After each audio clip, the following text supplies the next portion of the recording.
In this tutorial, I go through setting up actors for keys and doors, as well as an interface for the player to be able to interact with them. When a player picks up a key of a specific color, they can open up a door of the same color. Multiple keys are held in the game instance and are subtracted from each time a door is opened. In addition to traditional doors, I also go through unlocking barriers intended to prevent level travel, such as having a large crowd cleared after completing an event. All in all, this is a pretty simple tutorial, so here we go. So starting off, we're going to make a few actors. So in our content drawer, you can right click, create a new blueprint class of type actor. The first one we'll make is going to be our key, so BP underscore key. And then we can duplicate that and rename it BP underscore door. For our key, we're going to add a static mesh, or you can just have it be a cube if you don't have any meshes. I have a key mesh that I took off of Fab that I'll have linked in the description.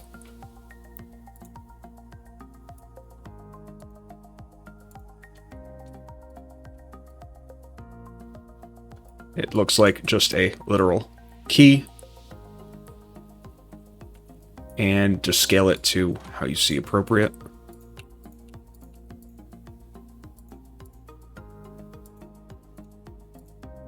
And we're also going to add a collision box.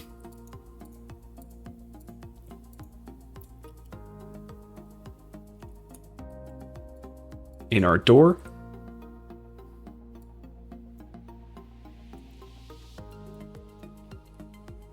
we're going to add a cube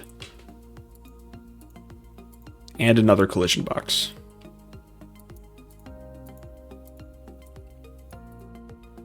For a cube, we're going to make this shaped like a door, so we can have one side be very thin, another side be kind of long, and then make it a bit taller. And then we want our box to extend to match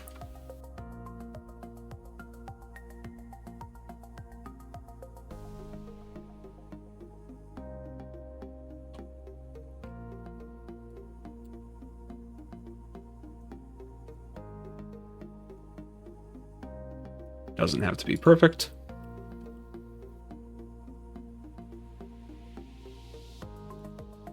And when we play, we want to overlap with this key, add it into our inventory, and then when we have it, we can interact with this object here and remove it. So we'll go back to our key blueprint, and we can start with our logic and the event graph. So we can click on box and on component begin overlap. We want to check to see if our other actor is the player actor, if you have anything else that might be roaming around the map. So we just get equal equal, and then we will get player character and connect that to a branch. And if it is, we want to take this key and set it as something that the player has. To be able to move this, we're going to make use of a game instance. We could just right click in the content drawer, under blueprint, and under all classes, we could type in game instance, and just name it BP underscore game instance if you don't already have your own. Then to set that as the default game instance that we use, we want to go to Edit, Project Settings, and we could just type in Game Instance. Then our default game instance, we can change it over to the blueprint that we just made. And then we'll open up our instance. We can use our instance to hold all these variables that we can accumulate through the game. Then we can move it into a save game file and then back into the character. So for everything related to our door, we're also going to be making a struct. So in the content drawer, just right click, type in structure, we'll call it S underscore keys. And when we open it up, we're going to set 3 variables here. We're going to treat this setup as a retro style game, so we're going to have 2 types of keys. The first one's going to be silver keys. That's going to be of type integer. Add a variable. Then we're going to get gold keys. Add a variable. And the third one is going to be a Boolean, and this is just going to be sort of like a level barrier. So if a character or a player has to do something in order to unlock another section of the map, we can use this instead of picking up a key and then using it. So we'll just say unlock level 2 or something like that. And back in our game instance, we're going to create a new variable. We're just going to call it door keys. Or better yet, let's say level keys. And the type is going to be s_keys. And to move it from one blueprint to another using the map, we're going to create a blueprint interface to be able to do that. So just right click on the content drawer, type in blueprint interface. And this is going to be called BPI_interact. If you already have an interaction system, you could just add these variables and functions that we're going to be making into that interface. But we're only going to make 2 functions. The first one is going to be called interact, and we're going to leave it as this. This is just going to be used as a message to send to one of our actors. It doesn't have to carry any information, it just runs an event. And the next one is going to be called keys. And we're going to have one input, which is going to be the keys that we're using from our struct. So it's going to be s_keys. Now we just need to add the interface to everything that's going to use it. So we're going to add it to our game instance first, going into our class settings, and then adding it under the interfaces.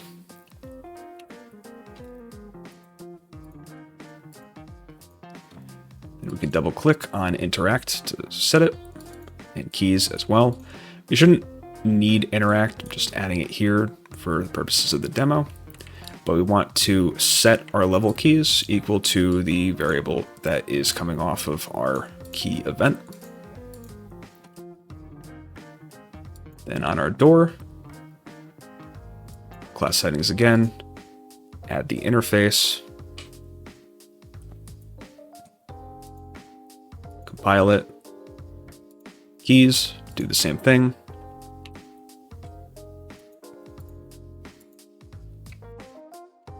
And now we can move on back in our key. So off the tree branch, we're going to cast to our game instance, so BP_game instance. And for our object, we can just get game instance.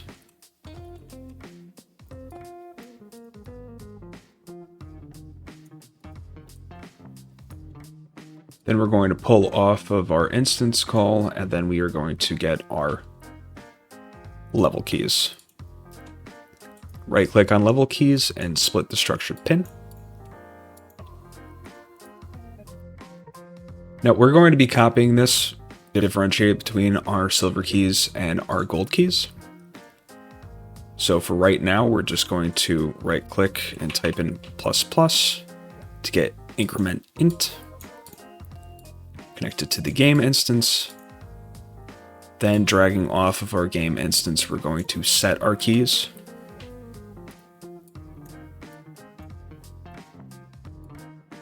Then we could drag off level keys and we can just make S keys, or you can split the pin. And then because we picked this up, we're also going to destroy the actor.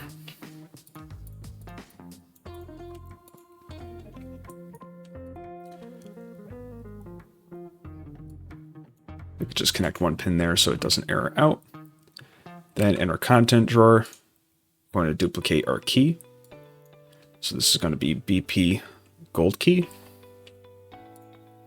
And we'll rename the one that we're working on to BP_silver key. So since we're going to be implementing the silver key, when we pick this up, we're going to be adding 1 to our silver key count. So we can connect the increment to our silver keys. And whenever you set a struct variable, you need to connect all these pins, otherwise we're going to set our gold keys to 0, and if we had level 2 unlocked, we won't be able to unlock it, so we just need to connect these pins. Compile it and save it, and then we'll open up our gold key. And functionally, we're going to do the same thing, but increment the gold keys.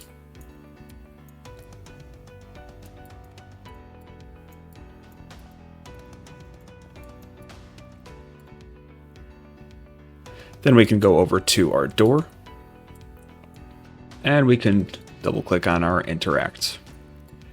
This event is going to be set to fire off when our player character interacts with the door.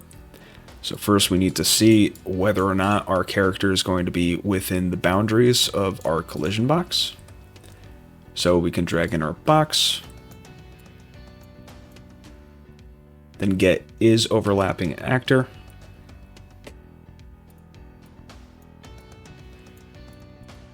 And our other actor here will just get player pawn.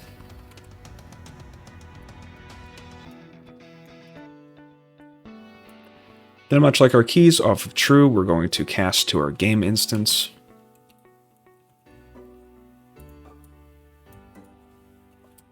We'll get the game instance again.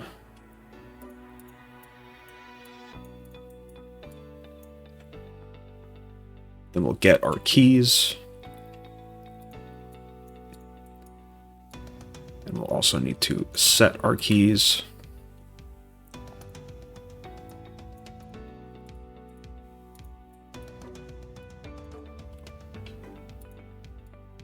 Splitting the pins as we did before.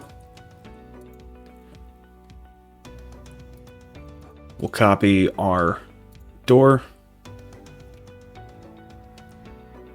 And we'll rename it Gold Door. And rename the other one Silver Door.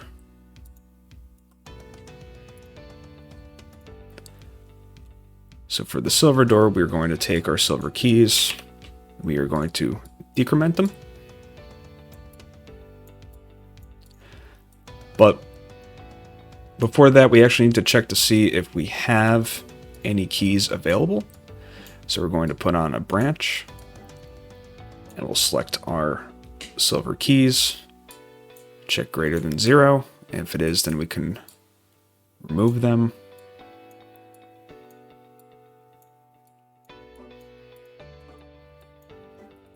Then we'll also destroy the actor. And we just repeat the same steps for our gold door.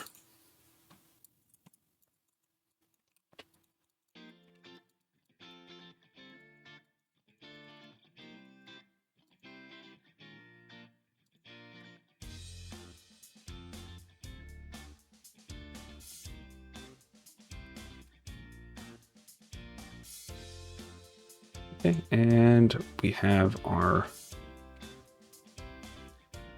door here. I'm going to remove and put in the silver door.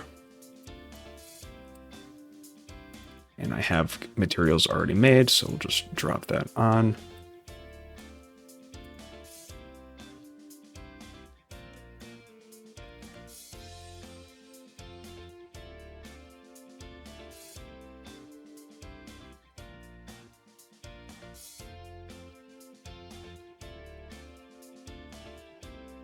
Okay, now that we have objects that we are able to pick up, we need a way to be able to interact with these doors, so we need to go to our third-person character. And an easy way to do this is by taking our capsule component, and it's going all the way to the bottom. We will get our component begin overlap, and we will also get our component end overlap. Now, this is not meant to be a robust interaction system. There are plenty of those that you can find on YouTube already. So we're just making a quick one here. We'll get a branch. And we'll see if the other actor that we overlap does object implement interface. and it will be BPI interact. And if it does, we'll promote our other actor to a variable, and we'll rename it interactable actor.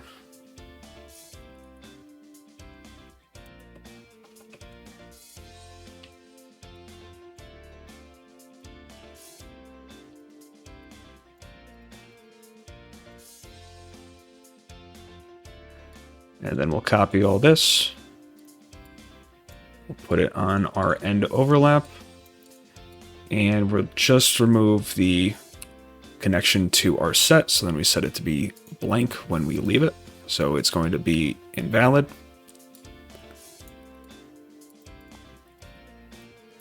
Then we'll get a keyboard event. I'm going to bind it to E.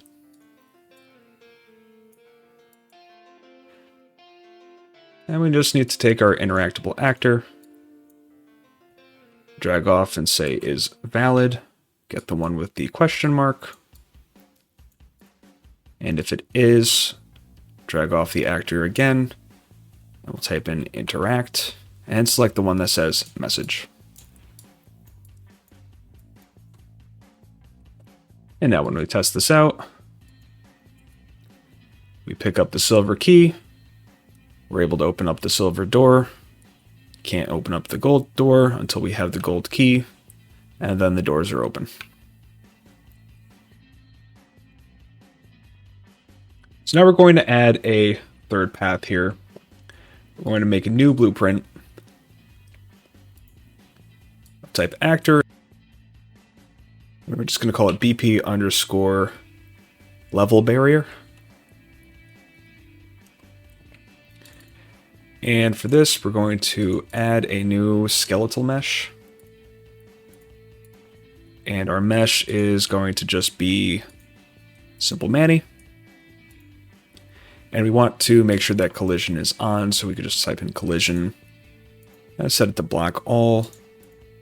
And then we'll duplicate it 4 more times. Then we're just going to arrange them in a pattern.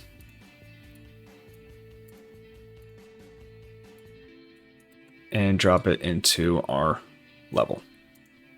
Now, if you want to go to another level, but you have a crowd outside, we can only run up against these meshes, or you could just have a intangible box keeping your player from getting out of the bounds of the level until you do whatever task you need to do to be able to unlock this. So we don't need another object. This could just be some kind of collision box that the player will get through. You can have this be checked or unchecked anytime during a cutscene, but we're going to be adding a new blueprint of type actor, and this is going to be for us unlocking the barrier to the level, so we'll just call it unlock barrier.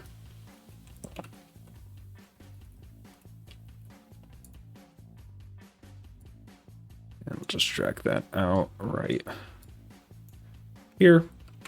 And we'll open up the blueprint. And we'll just get a box collision.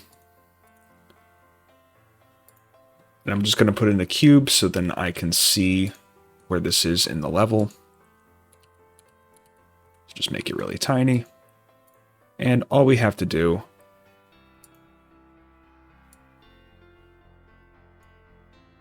is pretty much exactly what we did with our keys. So I'm just going to open up our silver key. Going to copy everything.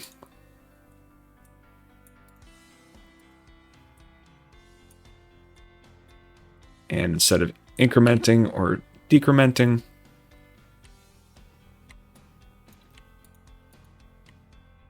we just need to check unlock level 2. And before we destroy our actor, we need to send a message to our barrier to run the interact event. So in our level barrier, the event that we're going to interact is very simple. We just need to add the interface.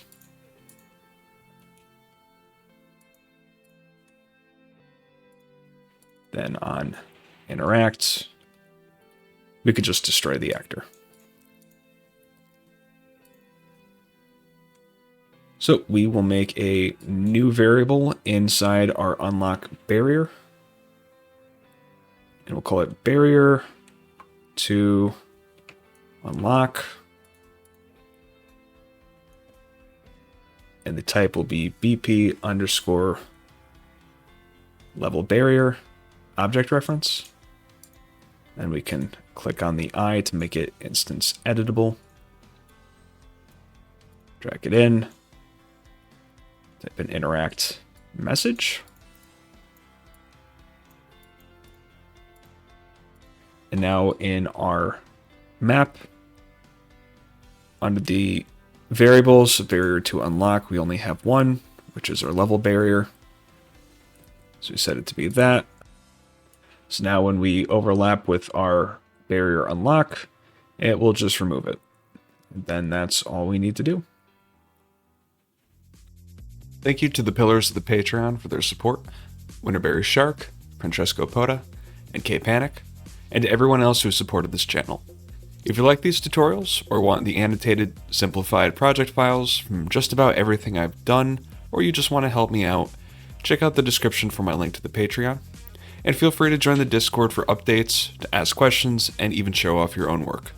Of course, I have to ask that if you like this video, let me know by liking the video and or leaving a comment. But that's all I have for now, so thank you for watching, and I hope you've been inspired.